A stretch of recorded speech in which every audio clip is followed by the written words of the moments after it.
Habari za wakati huu mtazamaji, mimi ni Benjamin Misanga na huu ni mwendelezo wa matangazo yetu. Mvutano wa kidiplomasia na mgogoro wa mlango bahari wa Hormuz. Waziri wa mambo ya nje wa Marekani Marco Rubio alisema Jumatatu kuwa ofa iliyoripotiwa hivi karibuni kutoka Irani ya kufungua tena mlango bahari wa Hormuz chini ya masharti magumu haukubaliki kwa Marekani au nchi nyingine.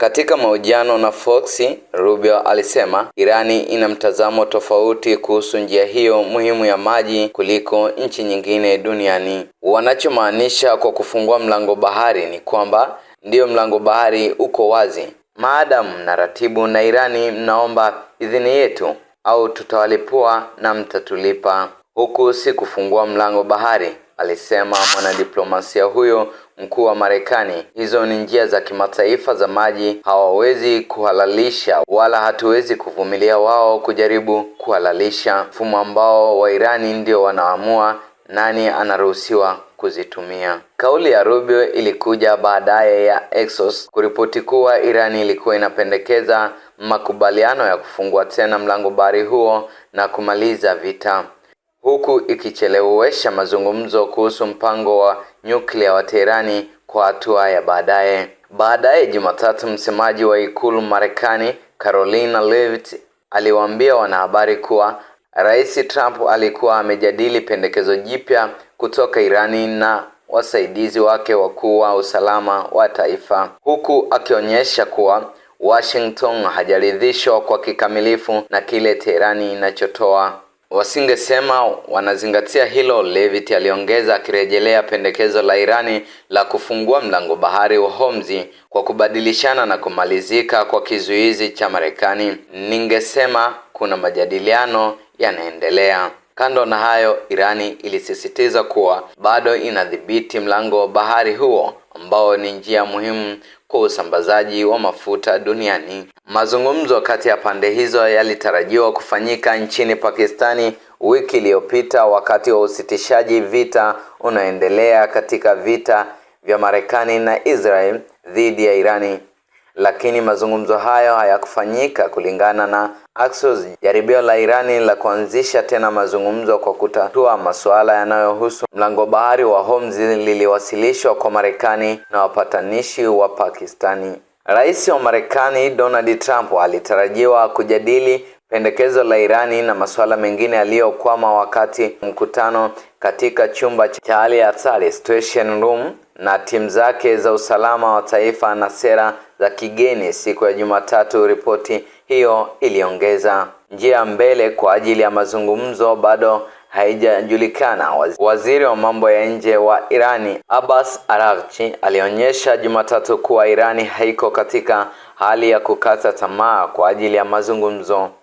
Kansela wa Ujerumani Friedrich Merz alisema Jumatatu kuwa Irani inaidhalilisha Marekani katika drama inayozunguka mazungumzo hayo. Araghchi alisema Trump anashinikiza mazungumzo, Irani imetulia. Matumaini ya kufufua juhudi za amani yamepungua tangu Jumamosi wakati Trump alipoghairi ziara ya wajumbe wake Steve Witkoff na Jared Kushner.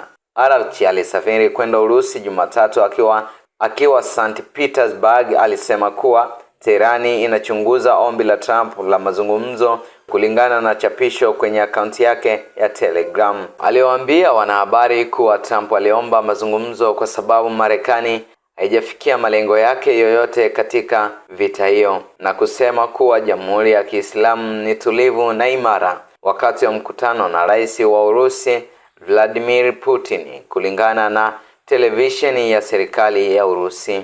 Kutokana na vita na Marekani na Israeli, ulimwengu sasa umetambua nguvu halisi ya Irani, alidai, na imebainika kuwa Jamhuri ya Kiislamu ya Irani ni mfumo tulivu, imara na wenye nguvu. Kwa upande wetu tutafanya kila kitu kinachohudumia maslahi yenu na maslahi ya watu wote wa kanda hii ili kuhakikisha kuwa amani inapatikana haraka iwezekanavyo, Putin alimwambia Araghchi. Kulingana na vyombo vya habari vya serikali ya Urusi, wiki iliyopita nilipokea ujumbe kutoka kwa kiongozi mkuu wa Irani ningependa nikuombe ufikishe shukrani zangu za dhati kwa hili na kuthibitisha kuwa Urusi kama ilivyo Irani inakusudia kuendeleza uhusiano wetu wa kimkakati.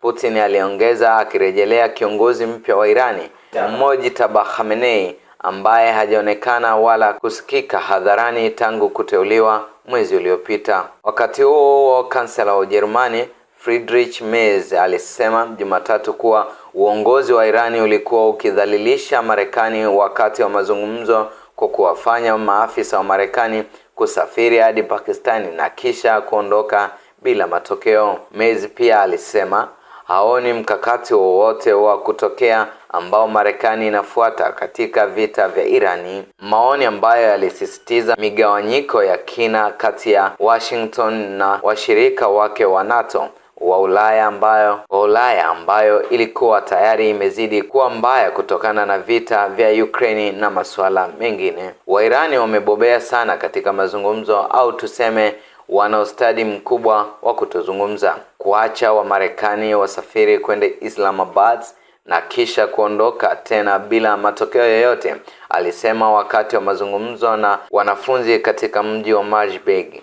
Taifa zima linafedheshwa na uongozi wa Irani, hasa wanaoitwa walinzi mapinduzi, na kwa hivyo natumai kuwa hii itaisha haraka iwezekanavyo, aliongeza. Merz alisema ilikuwa dhahiri kuwa mlango bahari wa Hormuz angalau umewekewa mabomu kwa sehemu. Tumetoa ofa pia kama wazungu kutuma vyombo vya Ujerumani vya kusafisha mabomu ili kufungua mlango bahari huo ambao ni dhahiri umewekwa mabomu kwa sehemu, alisema. Mgogoro huo unawagharimu Ujerumani pesa nyingi za walipa kodi na nguvu nyingi za kiuchumi. Jeshi la Irani lasisitiza bado linadhibiti Hormuz.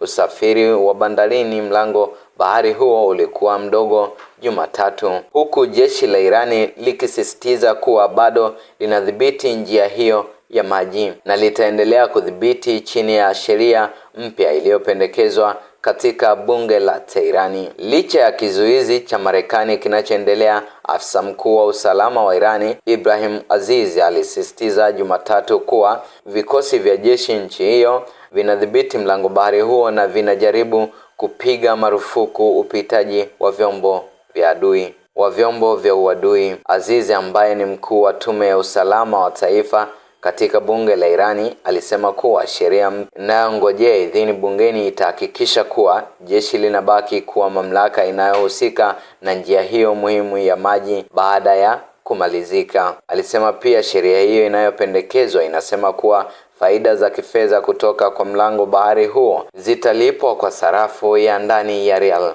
Katika hali ya mazungumzo kukwama, bei ya mafuta ilipanda tena Jumatatu, huku bei za kimataifa za mafuta zikipanda kwa karibu 2% kufikia kiwango cha juu cha wiki mbili na kubaki juu ya dola 100 kwa pipa, ingawa masoko ya hisa ya Ulaya yaliongezeka, huku serikali za Ulaya na masoko ya kifedha yakijaribu kukabiliana na mgogoro wa nishati. Waziri Mkuu wa Uingereza Keir Starmer alisema Jumatatu kuwa atathibitisha wawakilishi kutoka Benki ya Uingereza siku ya Jumanne katika mkutano wa kamati ya serikali ya kukabiliana na dharura inayolenga athari za vita nchini Irani. Kesho nitatangaza mkutano wa Cobra kuhusu athari za vita, nikiwaleta watu kutoka Benki ya Uingereza ili muwe na uhakika kuwa tutawaunga mkono wafanyakazi katika mgogoro huu, Starmer alisema katika hotuba kwa wanachama wa chama cha wafanyakazi. Lazima niwe mkweli kwenu kuhusu Irani, kwa sababu ukweli ni kwamba madhara ya kiuchumi yanaweza kuwa nasi kwa muda fulani, aliongeza, akitaja mafuta kama mfano mmoja wa mahali ambapo bei